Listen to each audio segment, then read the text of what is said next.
All right, welcome back to another National PSI Real Estate Exam Prep. And today we're going to talk about forms of ownership. And more specifically, we're going to go over 5 questions with their explanations as to why they are the answer.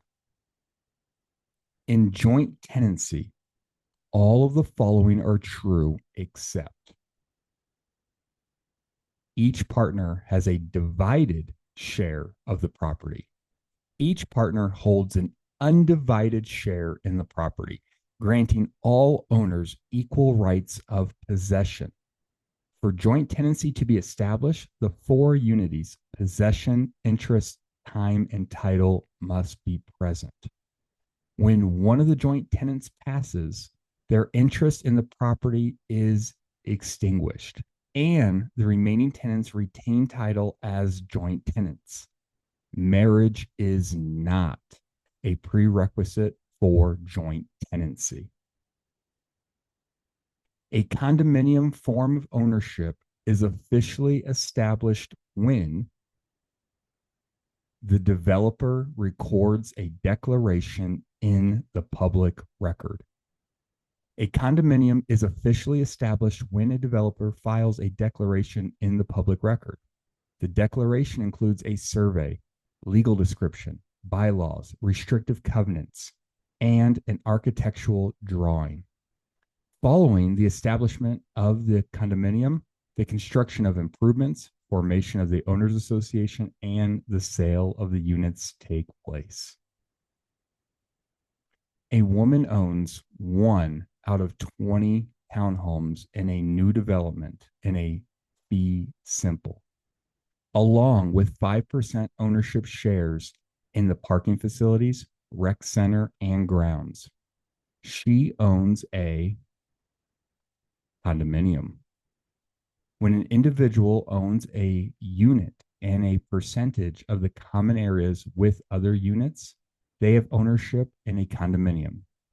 In a cooperative, co-op, the person does not own the property in fee simple, but instead holds a proprietary lease on a unit and shares in the co-op corporation.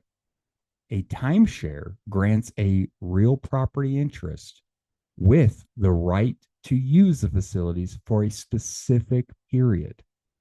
In a land trust, the title to real estate is transferred to a trustee while the beneficiary retains management and control of the property. A property owner conveys ownership of his home to his mother and stipulates that on her death, owners will revert back to him.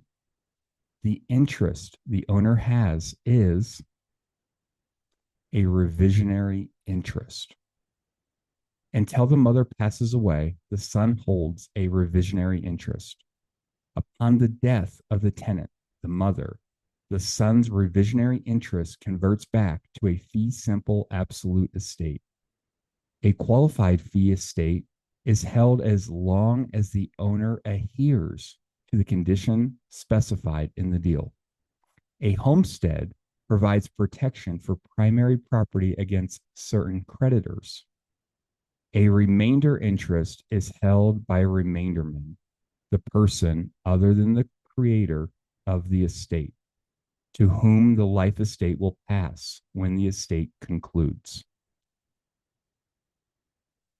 Does a holdover tenant have an estate in leasehold property after the lease is over? Yes, an estate at sufferance. A holdover tenant who remains on the property after the lease has ended has an estate at sufferance, which is the lowest form of estate in real property under the law. A freehold estate is land signifies an estate of ownership. A fee simple defeasible estate is an ownership estate where violating a specified condition could lead to the loss of title to the property. All right, this was 5 questions to help you pass your national PSI real estate exam. If this was helpful, give us a thumbs up and subscribe. because we drop a new video every week to help you pass your national PSI real estate exam.